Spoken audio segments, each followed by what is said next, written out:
de análisis o del secundario. Y en base a eso vemos la composición de transformaciones lineales. La definición de composición es que fog es una función, que es una operación. Este circulito es una operación como si fuera un por, un menos, un más. Eso es el circulito de esa operación. Y esa operación se define así. Lo que hay que hacer es evaluar adentro de f, g de x. Entonces, si a mí me decís cuánto vale fog en el número 3, esto es, reemplazo en este renglón la x por el 3. Me queda f evaluado en g de 3. ¿Cuánto vale g de 3? Miro la fórmula de g. G de 3 vale un tercio. ¿Y cuánto vale f de un tercio? Vale un tercio al cuadrado menos 4. O sea que fog en 3 es una función que vale esto. Un noveno menos 4. Ni idea cuánto da. Pueden pensar lo siguiente. Teníamos el número 3. Tenemos una función que va de R en R, que es g. El 3, g me lo mandó al número un tercio. Ahora quiero saber cuánto vale esto. 9, 36 menos 35 tercios. Y después agarramos f, que es otra función que está en la misma línea, y el un tercio me lo mandó al menos 35 tercios. Entonces, la función fog, si yo miro esto y termino de mirar acá, lo que hace es armar una nueva función que va de acá hasta acá y me dice, ya no me importa quién era este valor de acá del medio. O sea, para llegar de acá a acá, hice una función que se llama fog, atención que está en el orden al revés estos dos, que lo que hace es hacer estos dos pasos, venir acá, pararse acá y después seguir. Pero dice, no me digas cuánto vale este, no me interesa, quiero saber cómo es el principio y el final. Simplemente eso es fog. Bien, ahora lo que voy a hacer es una variante alfabética. Una variante alfabética es una cosa que se usa mucho en computación y en matemática, es decir lo mismo pero con otras letras. Entonces vamos a correr esto para allá. Y en vez de decir fog, voy a decir gof. Y hay que estar acostumbrados a esto porque no hay que marearse. Si yo digo gof, entonces es meter la función f adentro de g. Entonces es g de f de x. Y si yo quiero hacer, por ejemplo, gof en el número 3, esto es g en f de 3. Y esto me da, ¿cuánto vale f de 3? Vale 3 al cuadrado menos 4, es 9 menos 4, 5. G de 5, un quinto. Entonces ahora arranqué de R en R con la función f, me transformó el 3 en un 5 y después el 5 lo agarró la función g y transformó el 5 en un quinto. Entonces, la función gof agarró el 3 y me lo mandó al un quinto. La función fog agarró el 3 y lo mandó a menos 35 tercios. Así que la primera observación, que ya la teníamos de análisis y que va a sobrevivir a las transformaciones lineales, es que fog es distinto de gof. Alguna vez de casualidad puede dar lo mismo, pero en general no. Esta operación que acabamos de fabricar no es conmutativa, pero mucho peor, porque yo puedo hacer, por ejemplo, fog en 2. ¿Cuánto vale fog en 2? Vale f en g de 2 y g de 2 es un medio. Entonces me da f de un medio y f de un medio es un cuarto menos 4, no sé, algún número. En cambio, si quiero hacer gof en un medio, esto me queda g de... No, ¿por qué un medio? G de 2. Quiero evaluarla en el mismo punto. Gof de 2, esto es g de f de 2, y f en 2 vale 0, así que esto es g de 0. Y g de 0 no existe. Entonces, gof en 2 existe y me da este número. La composición al revés, en 2 no existe, no puedo reemplazar g en 0. Esta función tiene un problema en 0. Entonces, para que sean compatibles, si yo voy a hacer la transformación lineal gof, fíjense que tengo que agarrar el resultado de la f y meterlo adentro de la g. Bueno, eso tiene que ser posible. Ahora voy a definir lo que es la composición de transformaciones lineales y tiene que pasar lo mismo. El resultado de la f se tiene que poder meter adentro de la g si yo quiero fabricar gof. Si yo quiero fabricar fog, acá el resultado de la g, que es esto, se tiene que poder meter adentro de la f. Si no, vamos a estar en un problema. Vamos al ejemplo de transformaciones lineales y después la definición formal. Quiero calcular fog. Adentro de fog voy a poner la matriz 1, 2, 3, 4. Según la definición, que es la misma que la de análisis, fog evaluado en un número X, o un vector, lo que sea, es f en g de X. En este caso, miremos quién es el X. El X es lo que se mete adentro de G. ¿Qué se mete adentro de G? Una matriz de 2 por 2. Y G de X es lo que devuelve G. ¿Qué devuelve G? Un vector de R3. ¿Ven? G devuelve un vector de R3, que es lo mismo que F recibe. Entonces, lo que devuelve F se puede meter adentro de G. Eso es muy importante porque si no, la transformación lineal no va a tener sentido. Bueno, entonces la definición de Fogg en 1, 2, 3, 4 es f evaluado en g de 1, 2, 3, 4. ¿Cuánto vale g de 1, 2, 3, 4? Me da este vector de 3 coordenadas. Bueno, en la primera coordenada va el x1, 1 más el x1, 2. 1 más 2, 3. La segunda coordenada va x1, 2 menos x2, 1, o sea, 2 menos 3 menos 1. Y la tercera coordenada un 0. Y ahora tengo que hacer f del 3 menos 1, 0.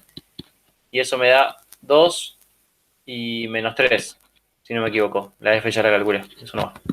Entonces, la transformación lineal Fogg, podemos dibujar esto. Arranca en r a la 2 por 2, g lo transformó en un vector de R3, y después vino f y lo transformó en un vector de R2.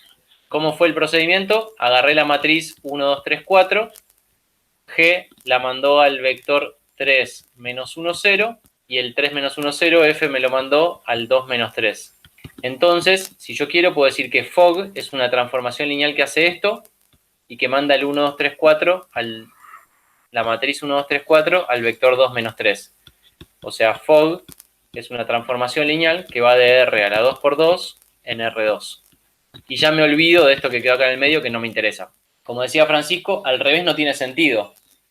Podemos pensar al revés. A ver, si quisiéramos, no ejemplo, yo quiero hacer la otra composición, GOF en un X. GOF en un X es G de F de X. El X, ¿de qué mundo va a ser? Si lo tengo que meter adentro de la F, el X tiene que ser de R3. Y la F de X me va a dar un vector de R2. Bueno, este vector de R2 no se puede meter adentro de G porque adentro de G hay que meter matrices. Entonces, veamos cómo se nota esa incoherencia. Si yo pongo GOF de, no sé, el vector 1, 1, 2, esto es G del F del 1, 1, 2. F en el 1, 1, 2, ¿cuánto me da? Me da 2 y después me da 1.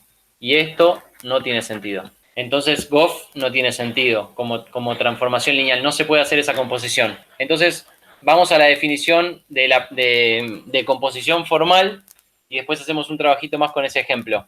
Perdón, F va de B en U y G va de U en W. Definimos una nueva función que es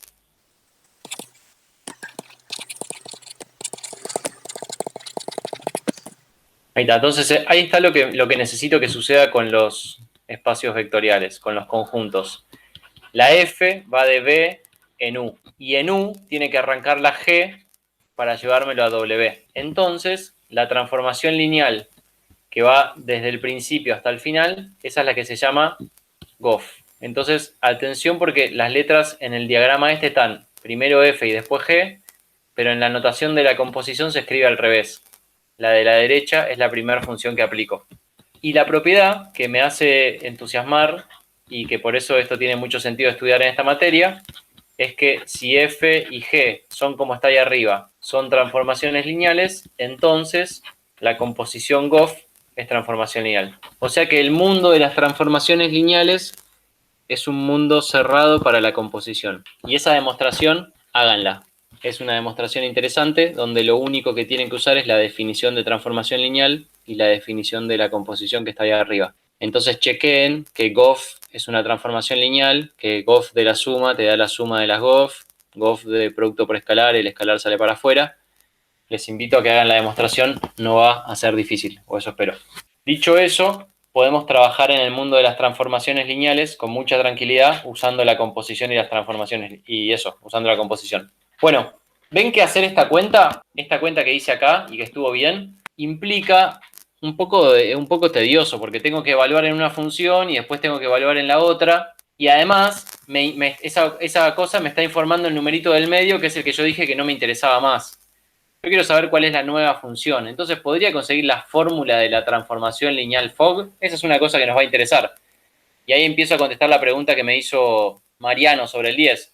Si yo consigo la fórmula de la transformación lineal Goff, buenísimo. Entonces después núcleo e imagen lo calculamos igual que lo que hicimos en las clases anteriores. Así que voy a tratar de conseguir la fórmula de la transformación lineal. En este caso, la que se podía hacer era Fogg. Entonces, para hacer Fogg, acuérdense que lo dijimos hace unos minutitos, Fogg va a ser una transformación lineal que va a tener como dominio al dominio de G y como codominio al codominio de F.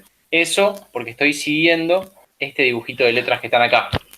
Que lo voy a decir en colores y sin decir F y G. Esta es la primera función que aplico, la F. El dominio de la primera función es el dominio de la composición.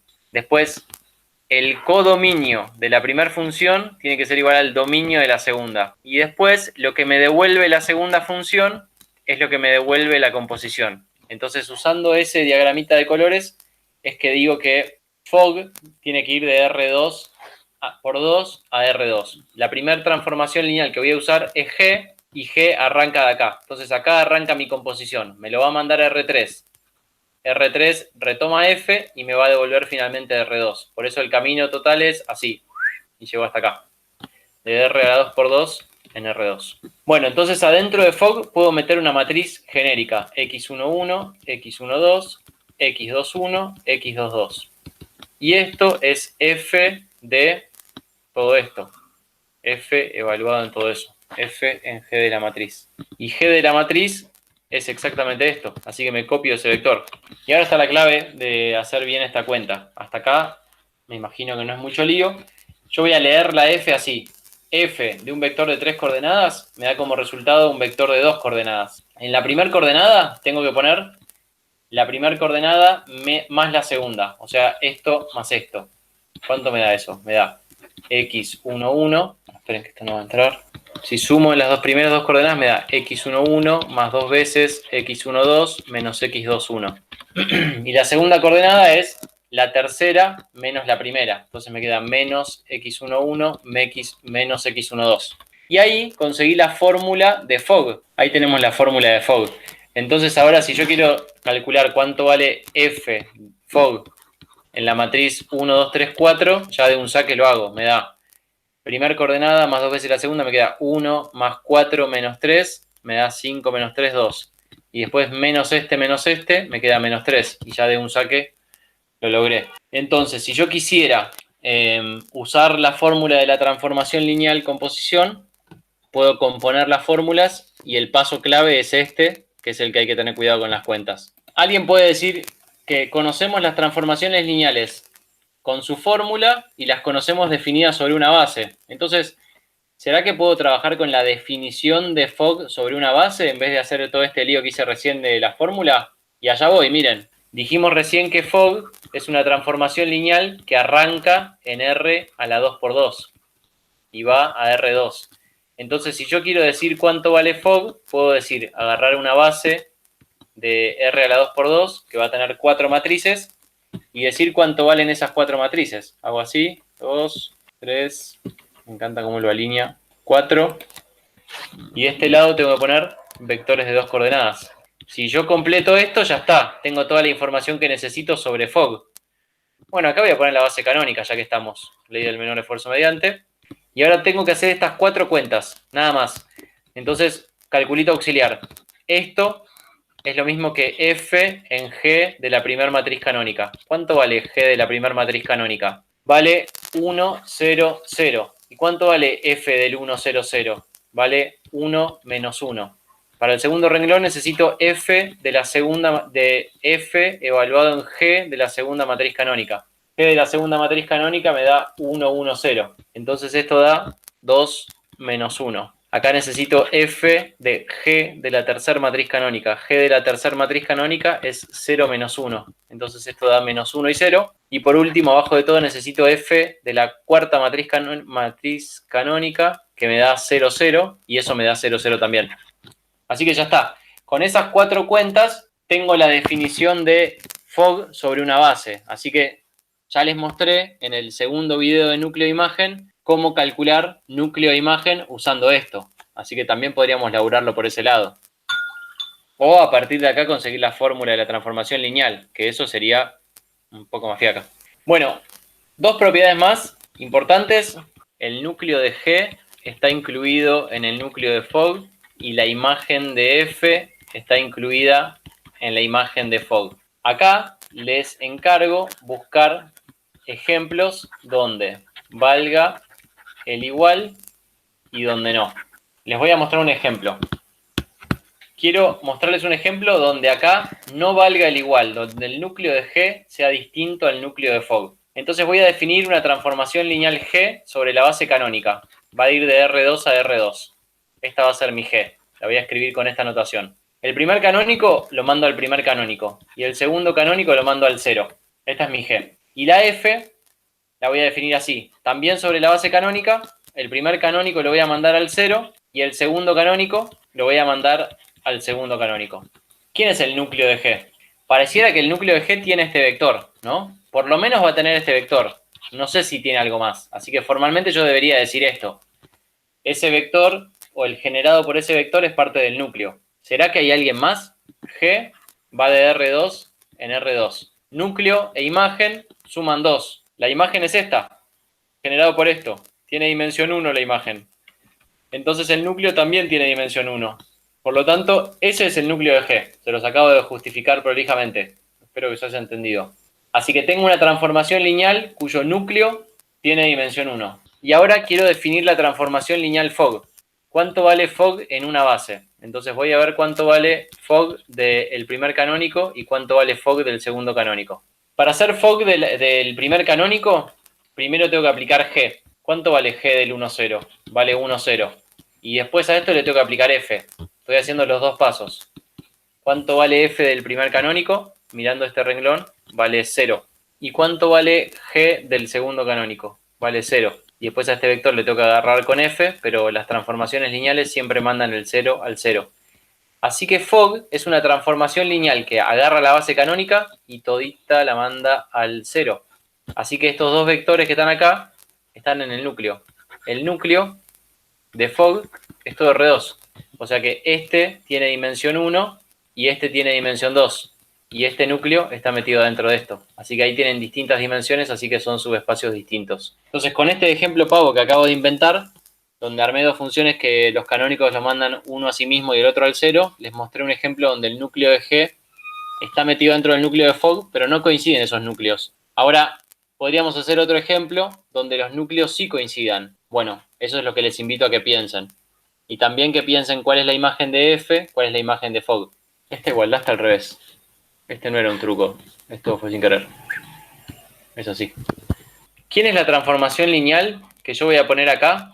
Y el resultado me va a dar F. Eso es la función, la transformación lineal que funciona como neutro de la composición. ¿Se acuerdan que si yo estoy hablando de la multiplicación, 5 multiplicado por quién me da 5? El número que no hace nada cuando lo uso para multiplicar. Y en este caso es el 1/5, que se llamaba el inverso de 5. Bueno, ¿quién es la transformación lineal que compuesta con F me da F de vuelta? La transformación lineal que no cambia nada. La transformación lineal identidad, exactamente. Entonces, pensemos esto. Supongamos que F va de B en W. Si yo hago F compuesto con la identidad y quiero que me dé F, esta va de B en W.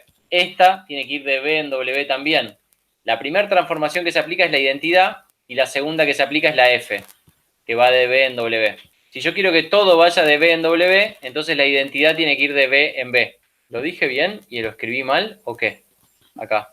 El neutro de la multiplicación es el 1. Me adelanté porque ya estaba pensando en lo que les tenía que decir después. El neutro de la multiplicación es el 1. Y el que cumple el rol del 1 en la composición es la identidad. Bueno, entonces esta identidad tiene que ser la identidad de B en B. F compuesto con la identidad me da F. La identidad compuesto con F también me da F. Pero ojo, vamos a decirlo con un poco más de precisión. Si F va de B en W, entonces acá, en esta composición, dijimos que la identidad es la que va de B en B. Y acá la identidad es la que va de B en W. Así que hay que tener cuidado con eso. Pero una vez que tenemos esto, y ahí es donde me equivoqué diciendo esto, una vez que tenemos quién es el elemento neutro, nos hacemos la siguiente pregunta. 5 multiplicado por quién me da el neutro. Y ahí sí la respuesta es un quinto, y este que está acá es el que llamamos inverso de 5. Entonces la pregunta es la siguiente. Dada f de b en w, ¿existe g de w en b tal que fog es igual a la identidad? Si llegara a existir, vamos a escribirlo así. Si existe una g tal que la composición me da la identidad, entonces llamamos a g como la inversa de f. Y notamos cómo se notan las inversas. G es la inversa de f. Esto es lo que ya sabíamos de análisis. Si una función la compongo con f y me da la función, y fíjense una cosa, ¿no? Paréntesis. La identidad, cuando va de R en R, es la función esta, la función lineal esta. Y cuando definimos la función inversa en análisis, dijimos f compuesto con f a la menos 1 tiene que dar x. O sea, esto es la identidad. Así que es la misma definición. ¿Por qué estamos viendo esto mismo? Así que acá transformo la pregunta en una definición. ¿Por qué estamos viendo esto en álgebra? Por esta propiedad mágica. Si f de b en w es una transformación lineal y existe la g, existe f a la menos 1, podríamos decir directamente, existe la inversa que va de b, w en b, entonces, si existe, tiene que ser una transformación lineal. Y acá esto es algo grosísimo que está pasando. Porque, miren, les voy a hablar de inversas de análisis por unos minutos. Tengo esta función. ¿Quién es la inversa? Había que hacer esto, despejar la x. Listo, la inversa es x menos 1 sobre 3, que se puede escribir así. Entonces, esta es una función lineal y esta es otra función lineal. O sea, la inversa de una lineal también me quedó lineal. O sea que el mundo de las funciones lineales es cerrado para esta operación de componer y conseguir inversas. Buenísimo. Ahora, si yo agarro una cuadrática, ya no tiene función inversa. Si a la cuadrática la partimos por la mitad y nos quedamos solamente con este pedazo, entonces la inversa es una función que es así. Y esa función es raíz de x menos 1. O sea, esta es una cuadrática y la inversa terminó siendo esa porquería que está ahí. No es de la misma familia. Ahora estoy diciendo, tenés una función que es una transformación lineal, la inversa está en este mismo mundo, el de las transformaciones lineales. ¿Qué otra función cumplía que cuando la invierto me da el mismo mundo? Las homográficas. No sé si alguien hizo esta cuenta, pero si se animan, calculen la inversa de esto. Y la inversa es homográfica también. No les voy a decir cuál es la formulita, es un choclo, pero si hacen la cuenta de la inversa, también les va a quedar una función del mismo tipo. Y eso es interesante. Bueno, eso mismo se cumple en el mundo de las transformaciones lineales. Y un teoremón sobre esto es el siguiente. ¿Quiénes eran las funciones que tenían inversa en análisis? Pensando en el final de la clase de ayer, que vimos inyectiva, sobreyectiva, biyectiva. Había un teorema que decía, una función es inversible si, solo si. Exacto. Entonces, en nuestro mundo, f de b en w, inversible, si, solo si, f isomorfismo. Esas son las transformaciones lineales inversibles. Así que ya mismo vamos a hacer un ejemplo de calcular la inversa.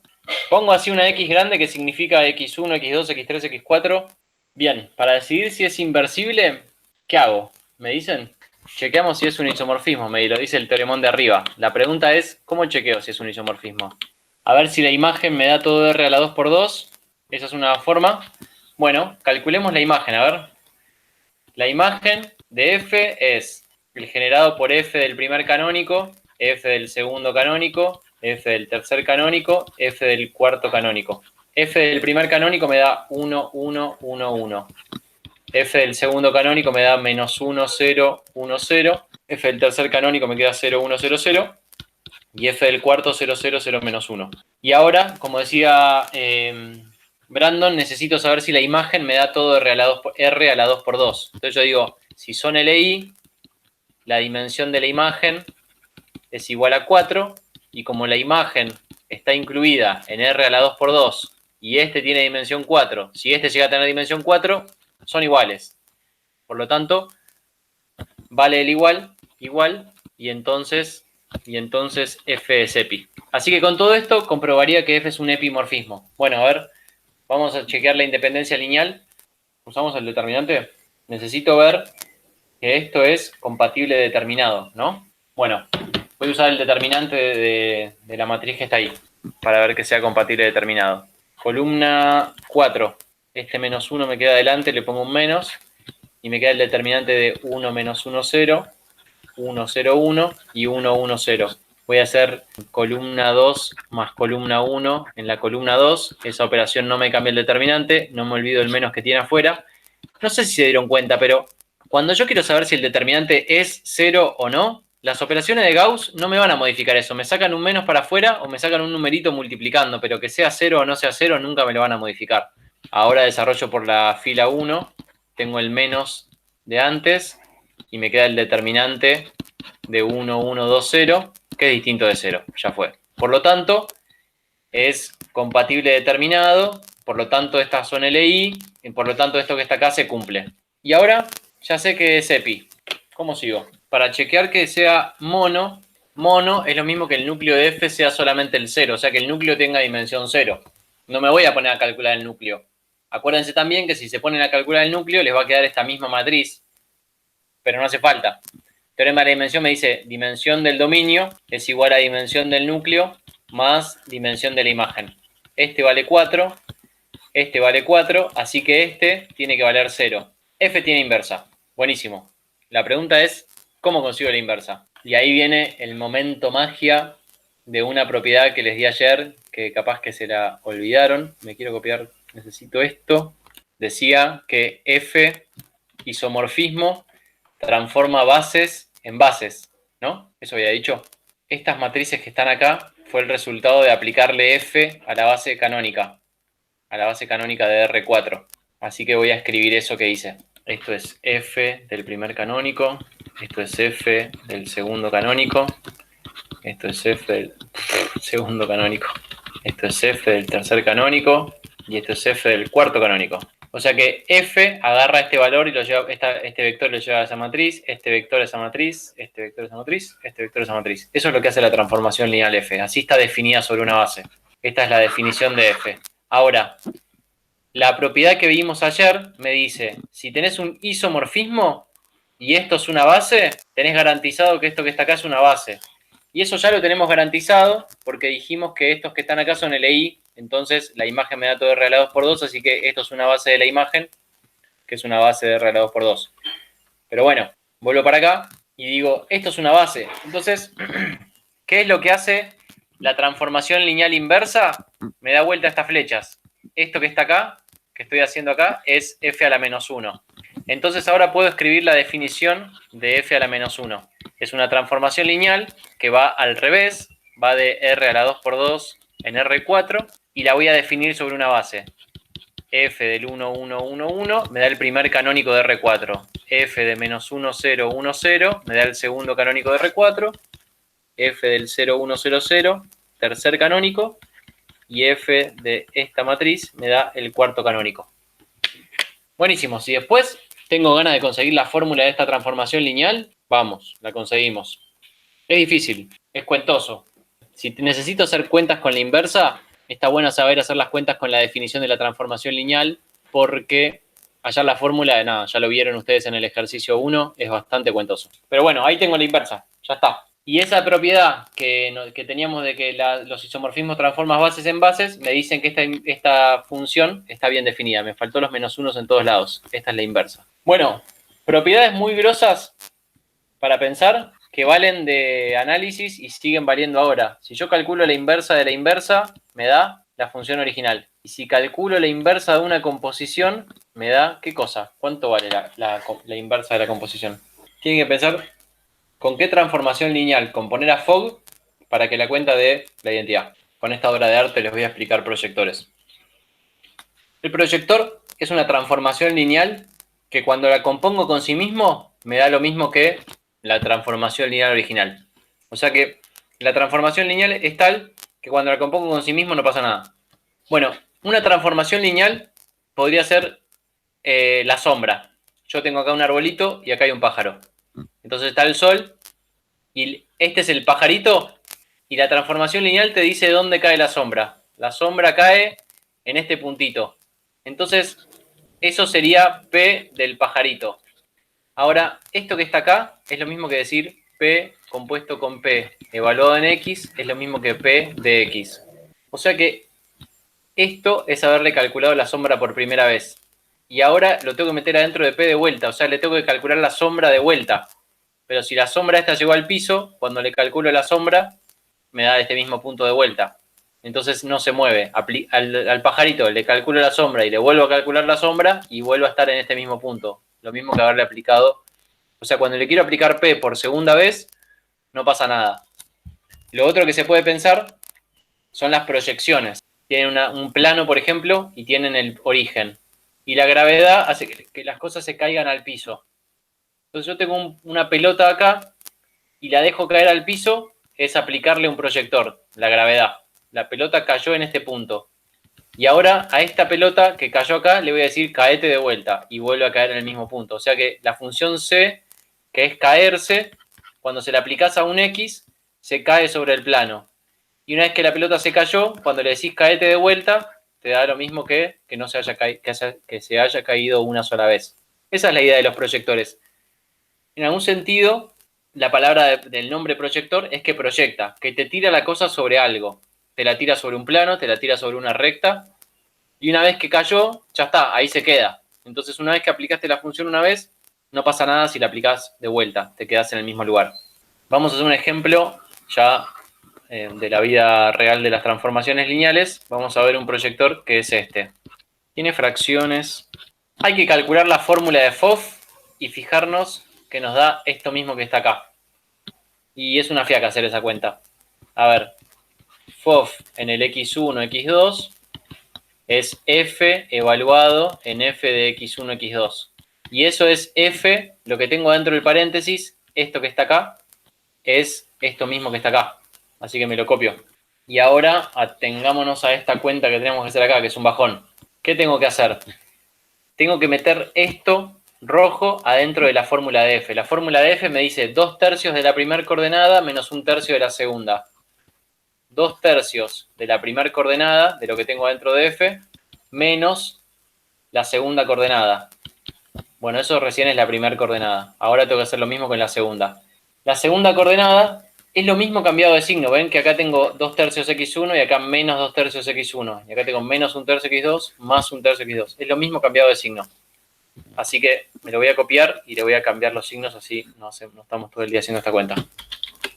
Cambiarle los signos es poner un menos acá adelante y poner un más acá atrás.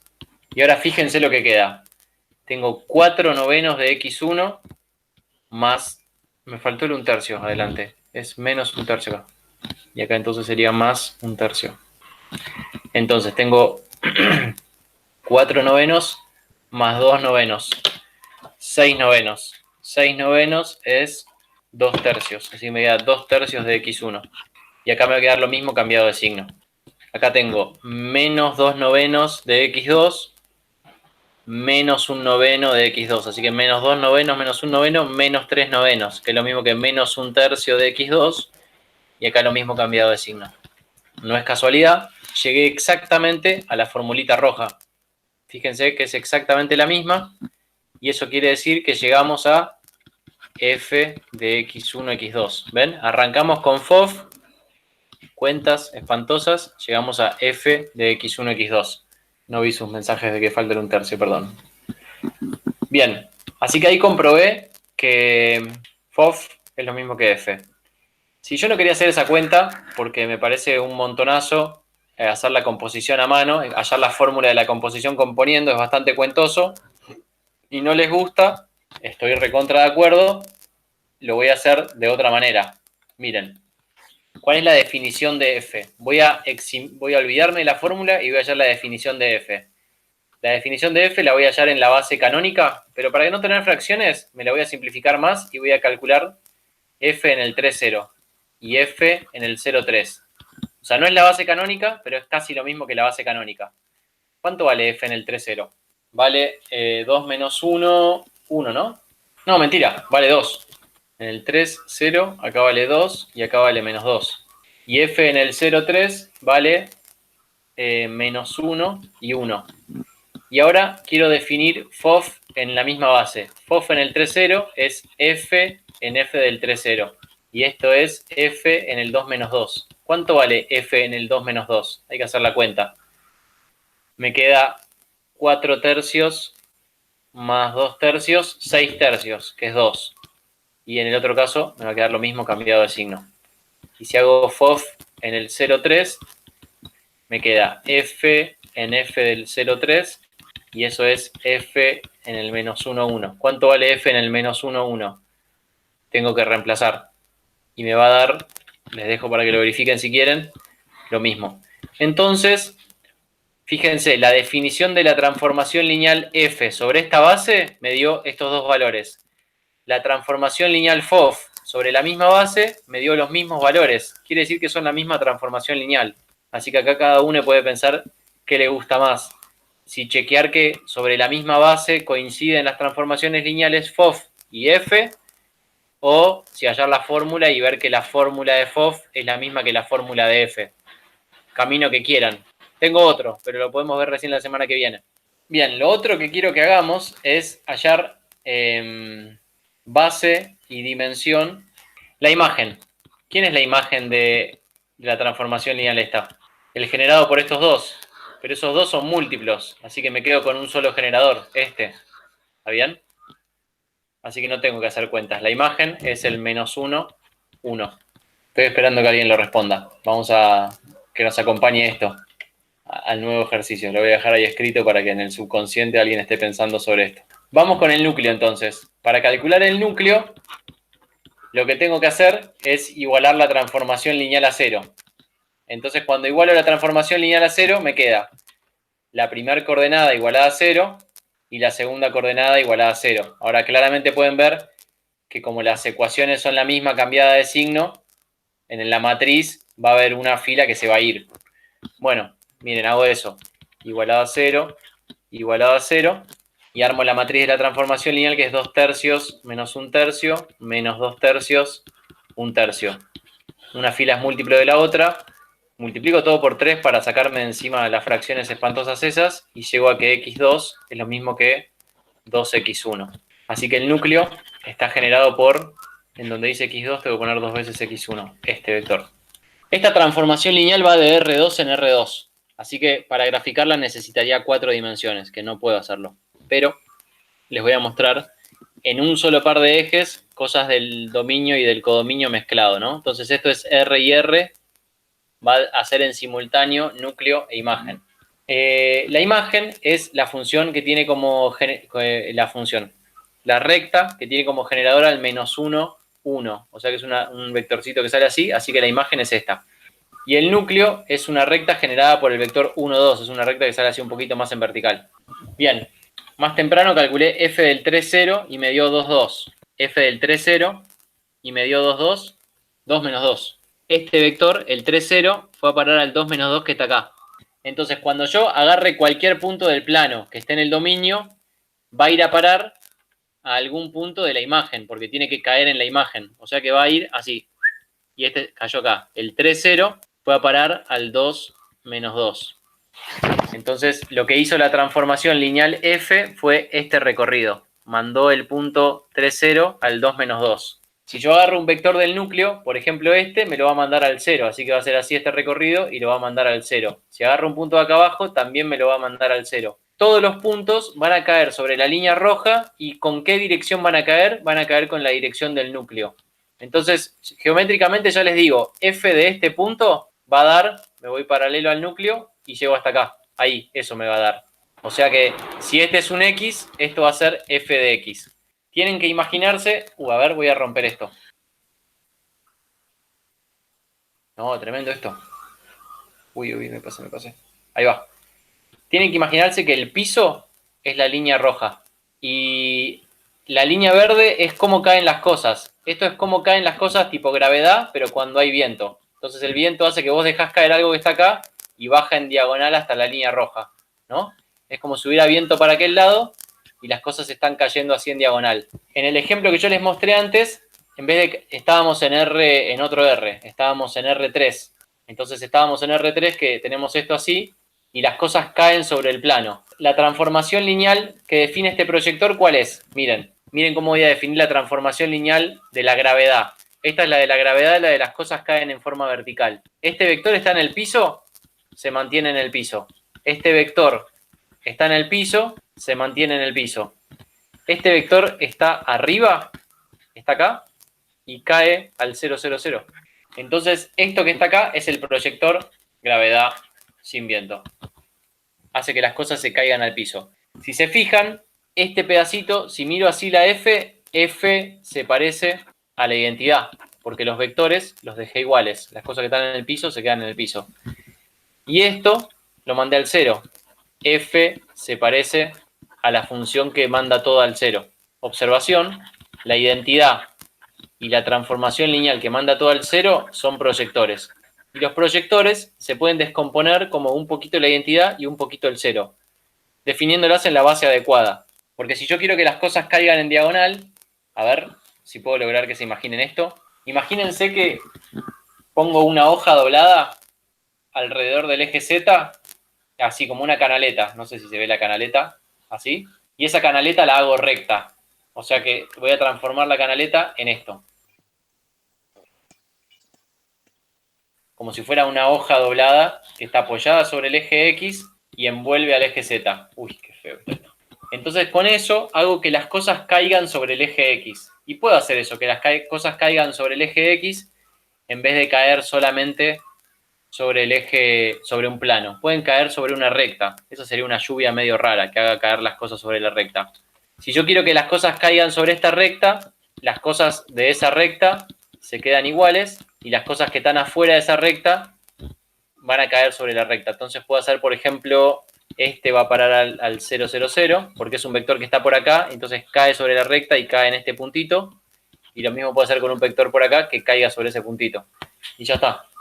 Entonces eso va a hacer que todo caiga sobre esta línea. Esta va a ser la imagen y todo el plano YZ va a ser el núcleo. Bueno, esto fue un poco de más. Igual es interesante porque cuando ustedes tengan que en un ejercicio definir un proyector, hacer esto de partirlo en dos pedazos, algunas cosas las dejo igual y a otras cosas las mando al 0, hace que sea fácil justificar que es un proyector. Lo otro que les quiero decir, y con esto termino la teoría de proyectores, es que si P va de B en B y es un proyector, sabemos que núcleo e imagen siempre en dimensiones suman la dimensión del dominio. En este caso, como subespacios suman lo mismo y están en suma directa. Así que esto es un poco más que el teorema de la dimensión.